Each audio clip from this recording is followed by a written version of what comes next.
warahmatullahi wabarakatuh. Sahabat Maripat Banjar yang dimuliakan Allah Subhanahu wa ta'ala, dimanapun saudaraku berada. Bismillahirrahmanirrahim. Alhamdulillahirabbil alamin. Assalatu wassalamu ala asrafil anbiya'i wal mursalin, Sayyidina wa nabiyana Muhammad wa ala alihi wa sahbihi ajma'in. Amma ba'du. Segala puji bagi Allah, Tuhan semesta sekalian alam.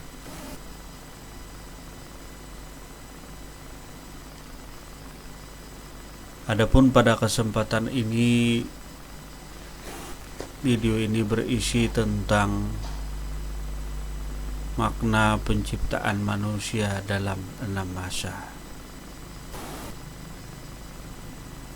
Allah Subhanahu wa ta'ala berfirman dalam dalam Al-Quran, surah As-Sajdah ayat 4, Sajdah 30 ayat 4. Menciptakan manusia dalam 6 masa. Firman Allah Subhanahu wa ta'ala, Bismillahirrahmanirrahim. Allah yang menciptakan langit dan bumi dan apa saja di antara keduanya dalam 6 masa. Kemudian Dia bersemayam di atas aras.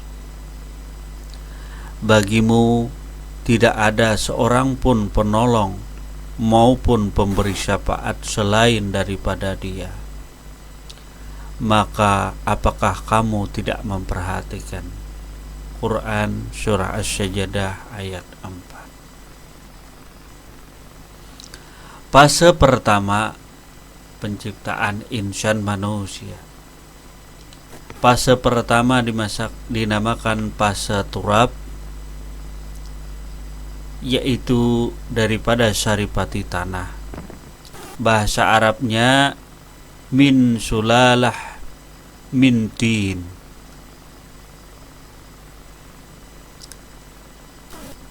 Dua, pasi nutfah, atau yang sering kita sebut dengan istilah air mani. Makna asal kata nutfah dalam bahasa Arab berarti setetes yang dapat membasahi. Ketiga, fase alaqah, atau yang disebut dengan segumpal darah. Alaqah diambil dari kata alaqa yang artinya sesuatu yang membeku, tergantung atau berdempet, sehingga dapat diartikan sebagai sesuatu yang bergantung di dinding rahim. Sahabat Maripat Banjar yang dimuliakan Allah, pada fase yang keempat yang dinamakan fase mukhah, atau yang kita sebut dengan istilah segumpal daging. Ketika sperma pria bergabung dengan sel telur wanita yang merupakan intisari bayi yang akan lahir, yang akan terbentuk.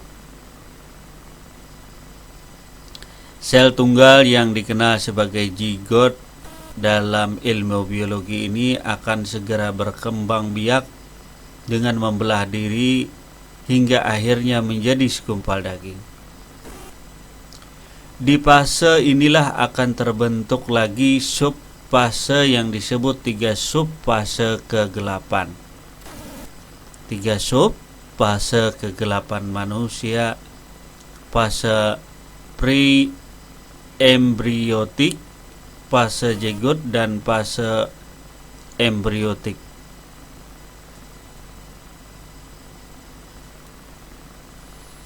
Kelima, fase idjam atau yang kita sebut dengan tulang atau kerangka.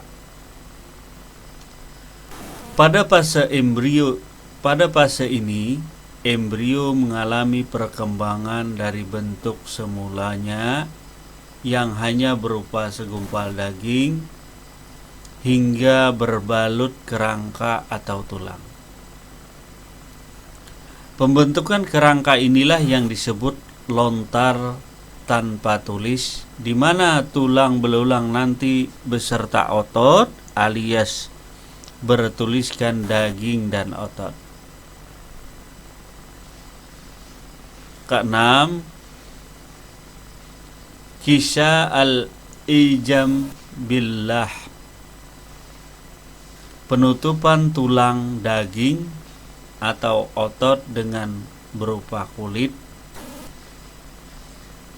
Pengungkapan fase ini dengan kisah yang berarti membungkus dan lam yang bermakna daging diibaratkan pakaian yang membungkus tulang, selaras dengan kemajuan yang dicapai embriologi yang menyatakan bahwa sel-sel tulang tercipta sebelum sel-sel daging, dan bahwa tidak terdeteksi adanya suatu sel daging sebelum terlihat sel tulang. Lalu lahirlah dengan wujud sempurna, jadi sebagai bayi yang tidak tahu apa-apa. Roh Al-Furqan masih belum diturunkan. Lalu semesta kecil yang sama prosesnya dengan pembentukan semesta yang besar ini difilsafatkan dengan logo bintang Daud, motif keranjang pasaran. 6 penjuru isyarat wujud ulul azmi yang berasal dari Imam Mufassal yang bersemayam di ubun-ubun. Itulah huruf awal himpunan seluruh huruf, dan itu bermakna huruf musolli. Kesanalah wajibnya bersujud segala diri, mulai dari alam kabir hingga alam shogir. Demikianlah secercah tentang cerita penciptaan insan manusia dalam 6 masa oleh Allah Subhanahu wa ta'ala. Semoga dapat menambah wawasan dan ilmu pengetahuan kita bersama. Mohon maaf atas segala kehilapan dan kesalahannya. Sekiranya sampai di sini, sekali lagi semoga dapat bermanfaat dan diambil hikmah. Sekiranya cukup sampai di sini. Wassalamualaikum warahmatullahi wabarakatuh.